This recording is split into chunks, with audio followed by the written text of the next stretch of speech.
we have to remind ourselves to take care of ourselves. That could mean personal health over profits. That's really key. Knowing and doing it is a completely different thing. Mm-hmm. So accountability is important, but more than accountability, we also have to make sure we're barking up the right tree. Welcome to the Legacy in the Making show. I'm your host, LA's foremost success coach, Toni Marie Torrey. I interview leaders and influencers who've gone beyond the superficial markers of success and claimed true fulfillment by leveraging their positions to create positive and profitable changes in their businesses and beyond. They share their stories and offer real-world, boots-on-the-ground experience that translates into practical advice to apply to your own journey. I invite you to this injection of wisdom and inspiration so you can prevail and leave your own lasting legacy. Hello, this is the Legacy in the Making show, and I am here today with my friend and client, Dr. Melanie Palomares, and affectionately known as Dr. Mel. She is a triple board certified doctor, which just impresses the heck out of me because I just can't even imagine what the intensity of what that must have been like going through that triple board certification training process. So that's just me like in awe of you, Melanie. She's affectionately known as Dr. Mel, if I haven't said that already. And she has training and experience in oncology, epidemiology, and cancer genetics. She practices preventative oncology, which is a term that she coined to describe the care of healthy patients who are either at increased risk for cancer or are cancer survivors. And then Dr. Mel and I were just talking earlier, and she's extending her practice to average risk people as well, because as we were talking about the potential to save so many lives and why cut it off just at the high risk or the survivors. And so what she's been doing for 20 years is in academic medicine, first at Fred Hutchinson Cancer Research Center in Seattle, and then at the City of Hope in Los Angeles. And after experiencing cancer personally in her own journey, she was inspired to found the cancer prevention movement. And she can help you outsmart cancer through strategic screenings and smart prevention. Dr. Mel's vision is a cancer-free world, and she's dedicated her life to making that our reality, one health-conscious person at a time. Dr. Mel, welcome. I'm so happy to have you here. Please share with us a little bit about you and your journey. Thank you so much, and for that great intro. Creating a cancer-free world is really the purpose that I've been put on this earth. I've been driven to do this for about 20 years. So those boards were not gotten all at once. It was over time. Oh, good. I had this vision of you. I mean, I've had friends and colleagues who have gone through med school. I distinctly remember one girlfriend of mine who came home after being in residency to a dinner party where her husband made some kind of joke that just pushed her buttons, and the next thing you know, there are knives being thrown across the kitchen. And we as the dinner guests all left. Oh my goodness. You know how stressful it could be. Yeah, my residency was a long time ago. I only did one residency. You have to spend every third to fourth night in the hospital. So that's deprivation. I guess it's like having a child. Yes. Yeah. I get a little on the edge. Yeah. And sometimes it turns you into being a child as well. Yeah, but I guess you could just call me a nerd. I love to learn. My parents would call me a professional student. So right now I'm learning about lifestyle medicine. That is a new board I'm considering taking, or I'm also thinking, I have enough already. But either way, I'm learning about it didactically, whether I take the board exam or not. I did my residency. It's actually how I ended up in California. Internal medicine, which is general medicine, it's the care of adults. That was setting the stage to do oncology. I knew that I wanted to do oncology. And so my plan after that was to do a fellowship in medical oncology. And that's what I did. Toward the end of the first year, I had an instance where I had been on call and was with a very sick patient who was cancer-free but was having all these side effects from the treatments given them. I had an existential moment. Like I spent all this time in training and I was feeling, is this the right thing? And then I was talking about it with my supervising physician. They're cancer-free. And I go, that's not good enough for me. Not enough. Yeah. Yes. I mean, where's the quality of life? And I know that things have evolved, obviously, since back in the day. And treatment, conventional medical treatment, is not as harsh and hard on the body as it used to be because they can target things better now. That's right.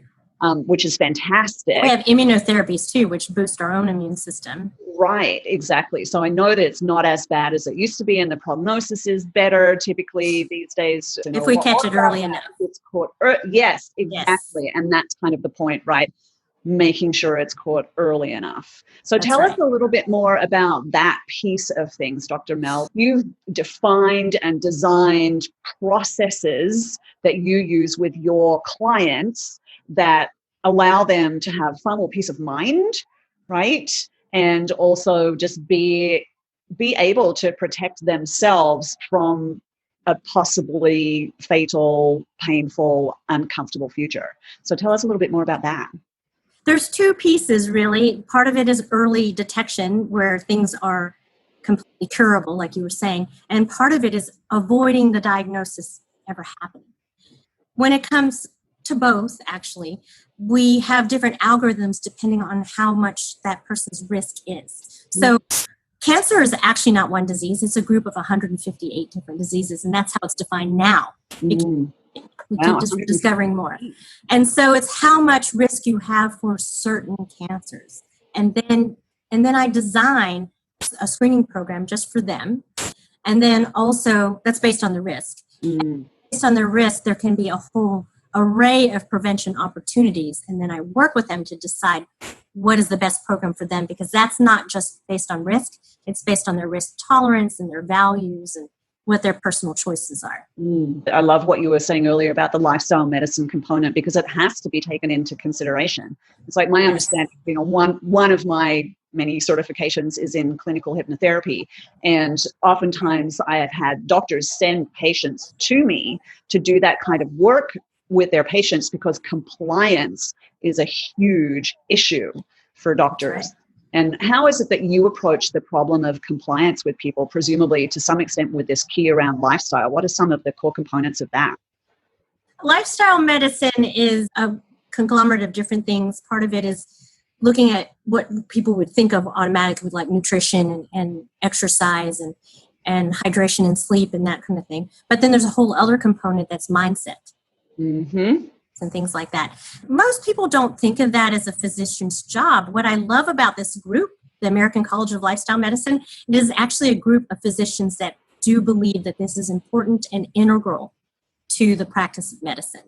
I love that. That it's so huge. Obviously, mindset is the kiddie pool that I bathe in and that I splash around in and have lots of fun in. And I have to say, I mean, obviously I can't make any medical claims, but I have had clients who have had things that have been diagnosed by multiple specialists as incurable. And as we have gone through and peeled the layers of the emotional and mindset and even historical components of their experience, all sorts of things have just literally disappeared. And it's quite uncanny. And I don't take any credit for it myself because I'm just the facilitator, right? But these people are literally healing themselves by resolving the core wounds and the issues that were in place. So that is exactly part of it is having a good network of people like you, because that component, it's foundational actually, because any behavioral change,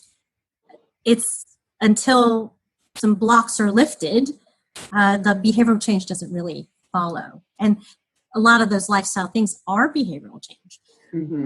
Because I'm doing something that's integrative for people at high risk, I also talk about screening modalities, traditional medicine, basically. Medications sometimes, surgery sometimes, depending on their level of risk. Testing. So I actually wrap it all together. But the lifestyle part is foundational. Like everyone can use that. And someone can think about, I should do X, Y, and Z. But until they become and focus on what they need to be in order for that doing to be natural, then it's difficult. It doesn't need to be difficult, though. So that's why I appreciate what you do. Well, and I've got to give you credit where credit's due there too, because you are someone who is doing your work, so you can step more fully into your power and really support the cancer prevention movement and save lives. We've obviously had some conversations. There were some things that happened historically for you that could have really kind of nipped it in the bud and made it impossible for you to move forward with this big work, with your purpose-driven work in the world. And I'm asking you this question with permission. I asked you ahead of time to make sure it's something that you are willing and interested in sharing. But tell us a little bit about that part of your journey when you came up against what I would almost describe as a bit of a brick wall for you. And it was at least a hurdle, an emotional hurdle that you needed to get beyond in order to continue staying true to your mission. Because I think many of us do hit these experiences in life that can really sidetrack us if we let them. So after I completed all that training, I joined the faculty at City of Hope Cancer Center. People liked my ideas. It was easy relatively at a time of a poor economy to get grant funding for research. And I developed my own clinic and I was doing really, really well. So I'm just setting the stage of that I had this fabulous academic career.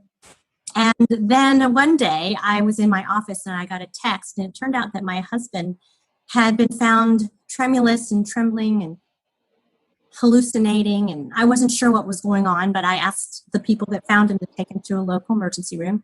And when I got there, I discovered that he was having a drug overdose. I had no idea that he had a drug problem. That was just that day, my life changed. That must have felt so blindsiding. I just can't even imagine this person to live under the same roof with. Right. That's the thing, is that I thought I knew him and I didn't know him at all. He'd been hiding this side of his life. And I'm sure you and your listeners can think of times where I mean, me myself, like, where have I not been completely authentic and I was hiding something about myself? Mm-hmm. Where have we maybe set our own expectations or our own ideas of who someone else is and had the blinkers on and just not seen the full story for us? Complete trust. Right. Kind of blind trust, and maybe turning a blind eye sometimes. I mean, I know that there are ways in which I've done that in relationships in my life, and I suspect that the legacy makers listening to the show, if you give it some thought, you can probably think of some examples for yourselves that you may have had a similar experience. So you discovered that your husband was having a drug overdose. What happened next? Well, a lot of chaos. I got him into rehab and then promptly had my own little nervous breakdown and started making sure I got the care that I needed. During a period of several months, it turned out that his addiction had gotten us into a lot of financial problems. Oh, wow. I didn't know that. That ended up taking quite a toll on me. I had a bit of a stressful job in that there was a lot of responsibilities. Mm-hmm. It was joyous, but it was a lot. And then this was put on top of it, and then suddenly my life was unbearable. You know, to use the 12-step thing, life became unbearable. So I was completely knocked off my rocker. Got very stressed out, high blood pressure, weight gain.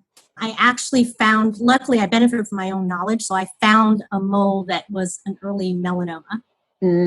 I've had one of those. Yep. Yeah. That's a bit of a wake-up call. Yeah. I caught it really early, so this was curative. I did too. Was very lucky. A fair-skinned woman under a hole in the ozone layer, not a good combination. Oh, yeah. Where you were from. I am not your typical, I mean, I was in the sun a lot as a kid, but I didn't have a lot of sunburns, and I'm actually dark complected. So it was a surprise. Mm-hmm. It was in a spot that I could see. It wasn't on my back. And I also knew enough to know to seek, someone to look at it right away. But both that dermatologist and I didn't think it was as far down as it was. So it was a good thing that I had looked into. That would be one example where melanoma is very responsive to immunotherapies. And so our own bodies become like, without external treatment, our body milieu is sort of our immunotherapy when we're healthy. And so gone through this really stressful time, and it was like those cells went, okay, I'm going to grow a lot. Yeah. Yeah, I found out after having that taken care of surgically, and it was happening just as I was moving down to Southern California and having like a massive life change, right? So I had to have that. It was a fast decision. I may have made a different decision other than surgery had the life circumstances felt a little less rushed. But once I got to Southern California, I started working with doctors of functional medicine and integrative medicine and just, the whole body thing, like what you're doing. And I discovered that I was massively vitamin D deficient, like massively, which may have come from living 20 years in Portland, Oregon. No sun there. Only in the summer anyway. I did some of my training in Seattle, so I know that lifestyle. Oh, yes. Yeah. So now you're in the midst of your own challenge, your own cancer challenge. It was a wake-up call, like you said. Mm-hmm. I would say actually the high blood pressure was the first wake-up call, because a physician, I needed to take medicine. And even though I'm a physician, I hate medication. And so I actually made them take it 3 times before I would believe it. I mean, doctors are the worst patients. I think it's really true. Being a jerk. And then I said, fine, but give me 6 to 8 weeks. I'm not taking anything. Give me 6 to 8 weeks. And I got busy. And I ended up losing a bunch of weight. The physician was saying, what have you been doing? So I didn't need medication, but that started me on the roll, actually, of getting healthy. I found the melanoma after that. So it makes me wonder, if I had not started getting healthy, how much worse it would have been. Mm-hmm. More reason to make sure I stayed healthy once I had that diagnosis. And in between the two, having the high blood pressure and me having melanoma, my father was diagnosed with colon cancer. So this is all happening at the same time as the issues with my husband, but a lot of So having a family member affected, there was just a lot of reasons for me to focus, instead of taking care of others, which is what I always focused on, like, maybe I need to take care of me too. It's so important, that whole concept of putting the oxygen mask on yourself first. And I think that this is a really important lesson too. So many founding CEOs and entrepreneurs are so busy trying to create results for themselves, for their families, for their business, for creating their legacy, that oftentimes they forget to put number one first. And that's a huge, important lesson that I think most of us need to go on in our personal development journey. I know I had to, at some point, put the brakes on and go, it's time for me to work on me. And it sounds like you had that wake-up call and you did the same thing. So good for you. Yeah, I actually think of it as the universe putting all these things in a row. Like, I couldn't ignore that. Mm-hmm. So I was like, okay. That whole concept of first is sent a pebble, then a boulder, then an avalanche. And I was in the middle of a big avalanche. And so how does this play into how it is that you help? Yeah, I liked what you were saying about other business owners, because as someone that founded a cancer prevention movement, and so I am also in that category, we have to remind ourselves to take care of ourselves. That could mean personal health over profits. That's really key. Knowing and doing it is a completely different thing. So accountability is important, but more than accountability, we also have to make sure we're barking up the right tree. So often I talk to people, because I say the first thing you need to know is to know your risk, because strategy falls from there. You wouldn't do your business, for instance, you might have like a general boilerplate, but you're going to personalize it for the different situations, for the different clients, for instance, right? And so it's the same sort of thing. You don't do the same plan for every person. And so what happens is that sometimes I see people that have a family history of cancer and they think they're doomed to get cancer. And I do these deep analyses of their family pedigree and really figure out, is that true or not? And do we need to do genetic testing or not? And so we find out if that's true. And I find that I am more often reassuring people than what they have in their mind. Yeah, I think that's really interesting. My father died of cancer, but he was a colonel in the Australian Army, and he was involved way back in the 50s with the nuclear testing that happened in Montebello in Australia. And he used to tell me stories, like he had to have a lot of skin cancers removed over the years. They had also, I think, tested Agent Orange, like he volunteered for like having a drop of Agent Orange put on the back of his hand, which blew up into this big old crazy thing. So the thing is, like, he told me stories about the fact that they walked out onto the test site in shorts and tennis shoes, right? Like no one back in the day, they just weren't really getting the whole impact of radiation. And so, yes, he died of cancer, but there was like this circumstantial component associated with that. It's a miracle that he lived as long as he did. And I actually attribute a lot of that to his capacity to have an amazing mindset. And he, in a lot of ways, was one of my first mentors in discovering the power of the subconscious mind.